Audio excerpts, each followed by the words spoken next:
الحمد لله الذي من علينا بمواسم الخيرات، والصلاة والسلام على سيد السباقين إلى الخيرات، صلى الله وسلم وبارك عليه وعلى آله وأصحابه أولي الفضل والمكرمات، ومن تبعهم بإحسان ما دامت الأرض والسماوات.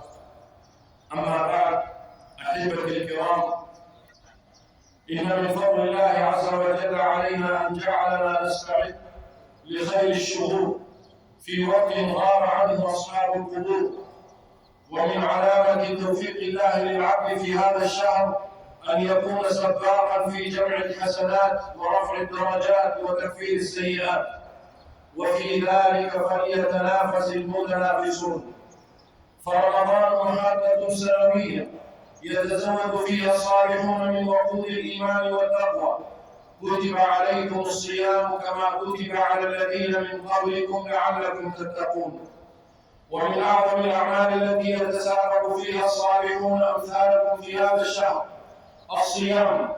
ومما يهون على المسلم مشقة الصوم أن يعلم أن صوم رمضان أحد فرائض الإسلام ومبانيه العظام، والفرض أحب إلى الله من النفل. وعبادة الصوم يجتمع فيها الصبر بأنواعه كلها، ولهذا اختصه الله بأجر عظيم لا حد له، إنما يوفى الصابرون أجرهم بغير حساب. قال النبي صلى الله عليه وسلم: كل عمل ابن آدم يضاعف، الحسنة بعشر أمثالها إلى 700 ضعف. قال الله عز وجل: إلا الصوم فإنه لي وأنا أجزي به، يدع شهوته وطعامه بالأجر. ومن الأعمال التي يتسابق فيها الصالحون في هذا الشهر قيام الليل. ومن قام رمضان إيمانا واحتسابا غفر له ما تقدم من ذنبه. ومن قام مع الإمام حتى ينصرف كتب له قيام ليلة. قال ابن رجب رحمه الله: واعلم أن المؤمن يجتمع له في شهر رمضان جهادان لنفسه: جهاد بالنهار على الصيام، وجهاد بالليل على القيام. فمن جمع بين هذين الجهادين ووفى بحقوقهما وصبر عليهما وفي أجره بغير حساب. ومن الأعمال التي يتسابق فيها الصالحون في هذا الشهر قراءة القرآن. فشهر رمضان هو الشهر الذي أنزل فيه القرآن، وكان جبريل عليه السلام يلقى النبي صلى الله عليه وسلم في كل ليلة من رمضان فيدارسه القرآن. فينبغي للمسلم أن يجعل له ختمة في رمضان، وكلما زدت فهو خير. فمن قرأ حرفا من كتاب الله فله به حسنة، والحسنة بعشر أمثالها. ومن أعظم الأعمال التي يتسابق فيها الصالحون كثرة الدعاء. قال الله عز وجل: وإذا سألك عبادي عني فإني قريب أجيب دعوة الداعي إذا دعان. وهذه الآية ذكرها الله بين آيات الصيام. قال ابن عاشور رحمه الله: وفي هذه الآية إيماء إلى أن الصائم مرجو الإجابة، وإلى أن شهر رمضان مرجوة دعواته.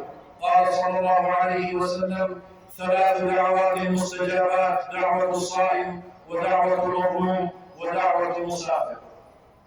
ومن الأعمال التي يتسابق فيها الصالحون إصلاح القلوب من الغل والحسد والشك والرياء والنفاق والقسوة. فالدنيا فانية ولا يبقى منها إلا عملك الصالح وقلبك السليم، يوم لا ينفع مال ولا بنون إلا من أتى الله بقلب سليم. أحبتي الكرام، احفظوا صيامكم مما يخدش أو ينقص أجره من المحرمات ومضيعات الأوقات. فمن لم يدع قول السوء والعمل به والجهل فليس لله حاجة أن يدع طعامه وشرابه.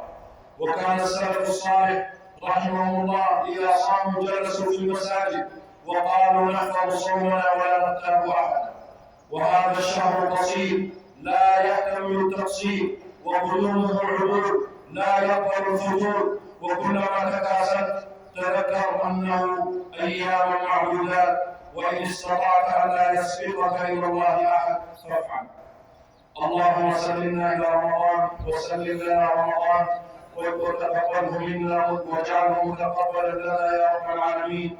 اللهم اجعله شهر عز ونصر وتمكين للإسلام والمسلمين، وشهر ذل وهوان وهزيمة لأعداء الإسلام والمسلمين يا رب العالمين. اللهم اجعلنا ممن صام رمضان وقامه وقام ليلة القدر إيمانا واحتسابا غفر له ما تقدم من ذنبه. وصل اللهم على نبينا محمد وعلى آله وصحبه أجمعين. صلى الله عليه وسلم. في قول النبي صلى الله عليه وسلم: جزاكم الله خيرا. استاذن من قائد المرحله الثانويه